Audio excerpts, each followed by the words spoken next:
Bismillahirrahmanirrahim. Assalamualaikum dan salam sejahtera. So, berjumpa kita lagi dalam sesi kali ini di mana kita masuk kepada tajuk baru bab 8 tingkatan 4 iaitu pilihan raya. Jadi, pada tajuk sesi pada kali ini, cikgu akan terangkan mengenai 8.1 iaitu perkembangan pilihan raya di Persekutuan Tanah Melayu. Jadi, tanpa membuang masa lagi, jom kita belajar mengenai pilihan raya di Persekutuan Tanah Melayu.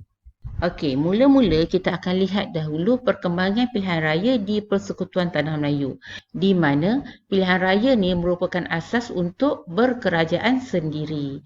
Malah, melalui pilihan raya ni sebenarnya telah memberi peluang kepada kita sebagai rakyat ni untuk memilih wakil ataupun parti untuk membentuk kerajaan. Jadi nak bentuk kerajaan tu sebenarnya datangnya daripada kita sebab kita yang memilih wakil ataupun parti. Dan kemudian perkembangan pilihan raya ni kita lihatlah mula-mula kita ada peringkat Majlis Perbandaran, kemudian kita ada peringkat negeri dan akhir sekali kita ada di peringkat persekutuan iaitu pilihan raya Majlis Perundangan Persekutuan ataupun MPP. Dan pilihan raya ni sebenarnya adalah selaraslah dengan peruntukan di dalam Perjanjian Persekutuan Tanah Melayu pada tahun 1948. Malah, sebuah jawatankuasa pilihan raya bagi Majlis Mesyuarat Perundangan akan dibentuk untuk mengkaji dan membuat cadangan tentang perkara tersebut. Dan ordinan pilihan raya pihak berkuasa tempatan juga telah diwujudkan pada tahun 1950 yang mana di sini telah memberi kuasa kepada majlis tempatan untuk mengadakan pilihan raya. Itu sedikit pengenalan mengenai pilihan raya. So kita akan lihat satu persatulah pilihan raya perbandaran, pilihan raya peringkat negeri dan juga pilihan raya peringkat MPP iaitu Majlis Perundangan Persekutuan. Kita mula dulu dengan pilihan raya perbandaran. Pilihan raya perbandaran yang pertama telah diadakan di Bandar Georgetown pada tahun 1951. Jadi cikgu ulang balik di mana pilihan raya Majlis Perbandaran yang pertama telah diadakan di Bandar Georgetown pada tahun 1951. Dan dalam pilihan raya Perbandaran Georgetown ni telah diadakan untuk memilih 9 orang ahli Pesuruhjaya Perbandaran Georgetown. Sebelum ni ahli dia dilantik oleh Gubernur Negeri-Negeri Selat. Sekarang ni ahli mula dilantik melalui pilihan raya. Dan hari pendaftaran pemilihan telah diadakan selama 6 minggu iaitu bermula 17 Mei 1951 hingga 30 Jun 1951. Dan di sini seramai 14,514 orang pengundi telah mendaftar untuk membuang undi dalam pilihan raya tersebut. Maksudnya pilihan raya apa? Perbandaran Georgetown ni lah. Dan hasil kita boleh lihat di sini di mana di dalam pilihan raya tersebut ini keputusannya di mana yang bertanding adalah Parti Radikal di mana telah meletakkan seramai 8 orang calon dan kerusi yang dimenanginya ialah 5 kerusi. Manakala Parti Buruh calonnya ada 8 orang calon, jumlah kerusi yang dimenangi ialah 2.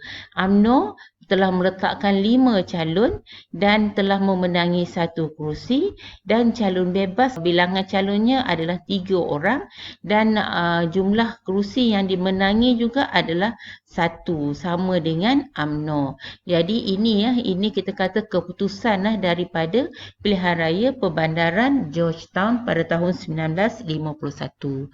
Jom kita tengok pula pilihan raya Majlis Perbandaran Kuala Lumpur pada Februari 1952. Okey, di dalam pilihan raya ni telah diadakan untuk merebut 12 kerusi Majlis Perbandaran Kuala Lumpur bagi kawasan Sentul, Bangsa, Imbi dan juga Petaling Jaya. Dan UMNO bahagian Kuala Lumpur dan MCA bahagian Selangor pada waktu ni telah mengadakan kerjasama dan bergabung. Gabungan ni lah kemudiannya kita kenali dia sebagai perikatan. Dan itu kita kata pilihan raya Majlis Perbandaran di Kuala Lumpur pada Februari 1952. Hasil daripada keputusan pilihan raya ni didapati di mana IMP iaitu Independent Melayan Parti telah memenangi 2 kerusi, Parti Buruh Selangor Persatuan Penyewa-Penyewa Rumah tidak memenangi apa-apa kerusi, Bebas menang 1 kerusi dan Perikatan UMNO Kuala Lumpur dan Selangor telah menang 9 kerusi. Keputusan ni secara tidak langsung sebenarnya telah menunjukkan bahawa gabungan antara UMNO dengan MCA sebenarnya telah pun mula mendapat kita kata sambutan ataupun sokongan daripada rakyat. Sebab tu kita lihat di sini Perikatan UMNO Kuala Lumpur dan Selangor menang besar 9 kerusi daripada berapa kerusi yang dipertandingkan? Daripada 12 kerusi yang dipertandingkan. Pilihan raya Majlis Perbandaran seterusnya diadakan di Johor Bahru, di Ipoh, di Alor, Melaka dan juga Seremban. Dan kerjasama UMNO MCA sebenarnya telah mendapat kemenangan pada kerusi Majlis Perbandaran yang dipertandingkan. Jadi itu permulaanlah kepada gabungan yang membawa kepada perikatan nanti. Okey, itu untuk pilihan raya Majlis Perbandaran. So sekarang kita lihat sedikit mengenai pilihan raya peringkat negeri pada tahun 1954. Okey, di sini di mana Perikatan UMNO MCA pada waktu ni MIC belum masuk lagi di dalam perikatan, yang ada hanyalah UMNO dengan MCA.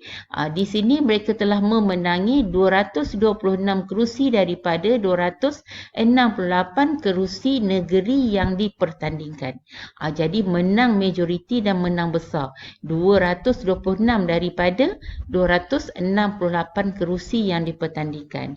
Jadi secara tak langsung bila kita lihat daripada kemenangan ni, jumlah kemenangan ni, jadi ini telah menunjukkan penerimaan masyarakat terhadap kerjasama antara kaum dalam politik negara kita pada masa itu telah pun diterima dengan baik. Jadi kesimpulan apa yang kita berdapat di sini ialah pilihan raya ni secara tidak langsung telah berjaya untuk menyedarkan rakyat tentang amalan demokrasi. Malah secara tidak langsung juga pilihan raya ni telah memberi pengalaman kepada rakyat untuk mengendalikan pilihan raya pada peringkat persekutuan nanti. Ini kita akan masuk dengan lebih lanjut mengenai pilihan raya umum ataupun pilihan raya Majlis Perundangan Persekutuan pada sesi pembelajaran kita yang berikutnya. Kan? Jadi ini secara tak langsung memberi pengalaman kepada rakyat untuk mengendalikan pilihan raya. Dan akhir sekali sebenarnya pilihan raya ni sebenarnya adalah persediaan ke arah berkerajaan sendiri. Maksudnya kita nak mendapatkan kemerdekaan. Jadi dengan selesai cikgu bincangkan di sini mengenai latar belakang mengenai pilihan raya dan pilihan raya peringkat perbandaran dan pilihan raya peringkat negeri, maka kita selesailah untuk tajuk 8.1 ini, iaitu kita lihat kepada perkembangan pilihan raya di Persekutuan Tanah Melayu.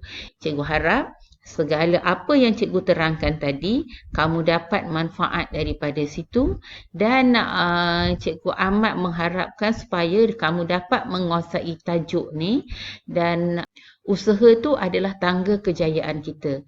Jadi semoga usaha kita diberkati dan kejayaan milik kita semua. Sekian dahulu daripada cikgu. Sebelum tu jangan lupa subscribe, like dengan share sebab banyak lagi video-video cikgu yang lain yang cikgu akan masukkan untuk dikongsi bersama-sama dengan kamu. So sekian, terima kasih. Bye.